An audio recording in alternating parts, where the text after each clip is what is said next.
Hi guys, MJ here from Markix PH, and starting today, magsastart tayo mag-video ng mga shoes na natatransact natin or on hand natin. So, i-flex ko na sa inyo. Hindi ko siya totally i-review, hindi ko siya totally i-rate or whatever.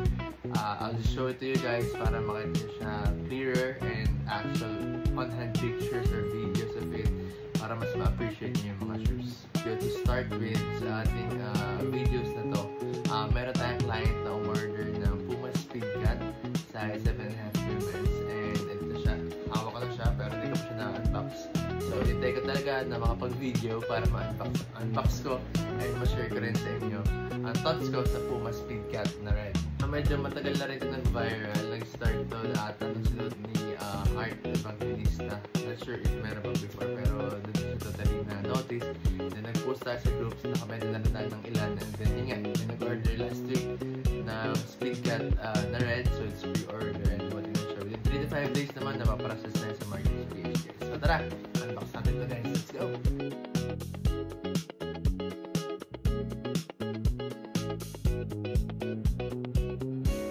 So ito na nga siya guys, quick videos lang naman to. So it's a Puma box na kulay green, and it says here, Speedcat OG Women's.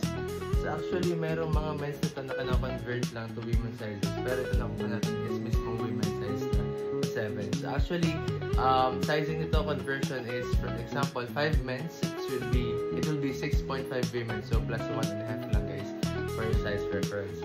And as far as I know, may just nag-fit yung Speedcat, so take 1 or 0.5 size up if you're going to make one of per. So, pa natin guys. So, there you go. Speedcat. My favorite part of checking a brand new pair is sniff check. Lalo pag mga Jordan guys, sobrang grabe yung glue na amoy ng Jordan. So, solid talaga. So, ito siya guys.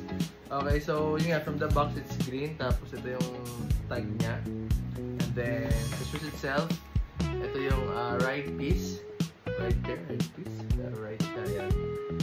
So, gold yung label niya, as you all know. Then, suede, whatever. And then, sa loob yung ano niya is Ortolite. Ito yung outsole niya.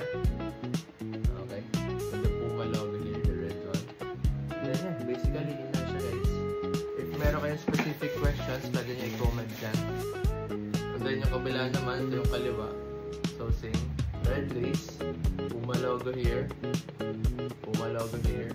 Then, dito din may golden sa tongue. Then, yan.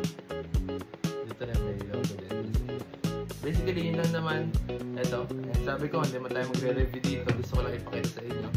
Like sa inyo, mga shoes na pwede nyo bilhin, check out nyo guys sa Markix PH. So, lagay ko dyan yung link, lagay ko dyan yung screenshot ng page namin.